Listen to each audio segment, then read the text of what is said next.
Bismillahirrahmanirrahim. Assalamualaikum warahmatullahi wabarakatuh.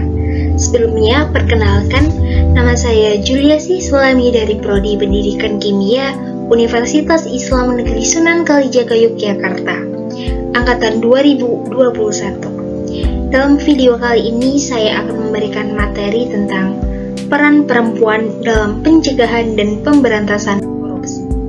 Sebelumnya, apa sih korupsi itu?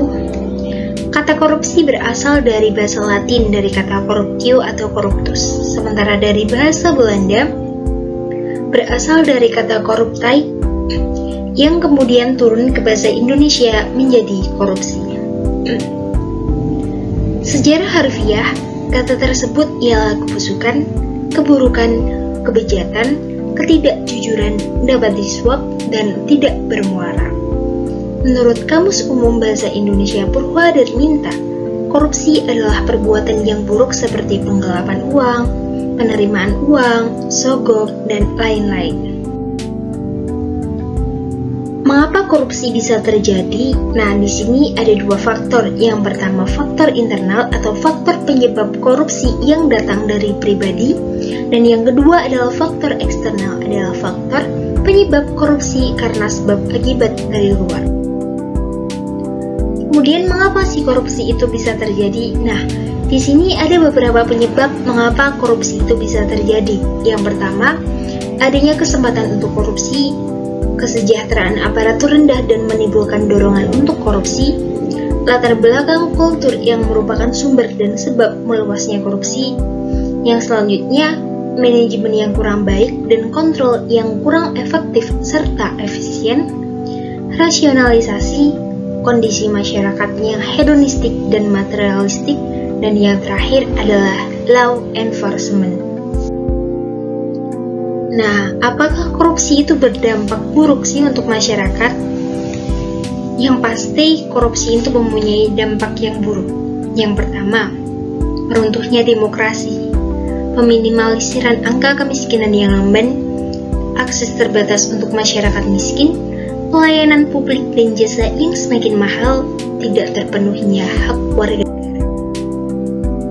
Menurut UU nomor 31, tindak pidana korupsi itu terbagi menjadi 7.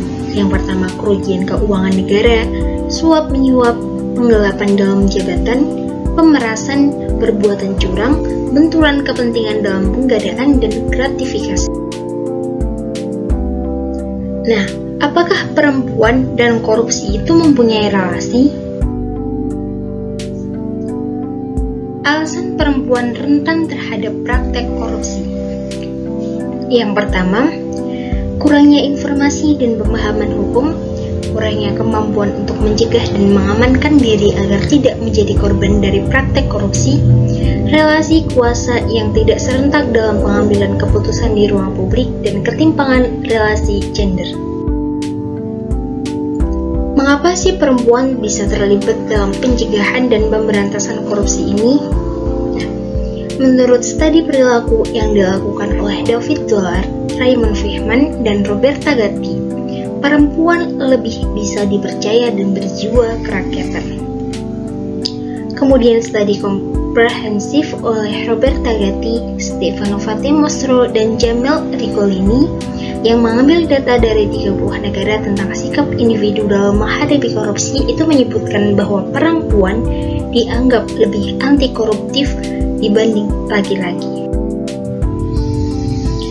Peran perempuan dalam pemberantasan korupsi itu bisa terbagi menjadi 3. Yang pertama, represif, perbaikan sistem, dan edukasi. Apa itu SPAK? SPAK adalah Saya Perempuan Anti Korupsi, adalah tentang perubahan generasi kolektif dimulai dari keluarga, lalu jaringan yang lebih luas melalui komunitas, tempat kerja, dan keseluruhan. Keluarga merupakan fondasi utama dalam menanamkan nilai-nilai integritas, dan perempuan memiliki peran sentral dalam penanaman nilai-nilai di keluarga.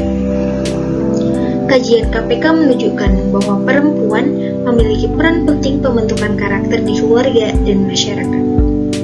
SPAK berada di area edukasi anti korupsi dengan tujuan memutus lingkaran dan mengubahnya menjadi lingkaran integritas. Berikut adalah contoh sosialisasi SPAK yang ada di salah satu wilayah di Indonesia.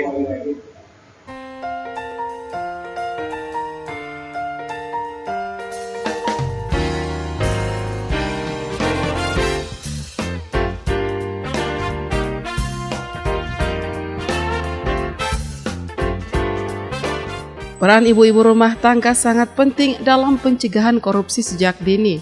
Hal ini dikemukakan oleh Wakil Ketua Komisi Pemberantasan Korupsi Republik Indonesia, Irjen Polisi Purnawirawan Basaria Panjaitan, di depan ratusan ibu-ibu Dharma Wanita Persatuan Provinsi dan Kabupaten Kota seprovinsi Gorontalo, beserta sosialisasi Saya Perempuan Anti Korupsi di Gedung Grand Sumberia, Kota Gorontalo. Mantan Polwan Bintang 2 ini menjelaskan dari sekitar 258 juta penduduk Indonesia, kurang lebih 127 juta adalah perempuan. Jumlah ini diharapkan jadi agen-agen perubahan. Sementara itu, Gubernur Gorontalo Rusli Habibie yang didampingi oleh Ketua Tim Penggerak PKK Provinsi Gorontalo Ida Syahida, yang juga merupakan anggota SPAK, mengatakan bersyukur dengan dipilihnya Provinsi Gorontalo sebagai tempat pelaksanaan sosialisasi SPAK dan melibatkan ibu-ibu dalam kegiatan ini. Ketua Panitia Kegiatan yang juga merupakan Ketua Dharma Wanita Provinsi Gorontalo Nurinda Rahim menjelaskan, tujuan dari kegiatan ini yaitu memberikan pemahaman kepada peserta tentang pentingnya peran perempuan dalam pencegahan korupsi sekaligus menjaga norma bangsa untuk mewujudkan revolusi mental yang sesungguhnya dengan menjadikan perempuan sebagai titik awal pendidikan nilai-nilai anti korupsi di lingkungan keluarga.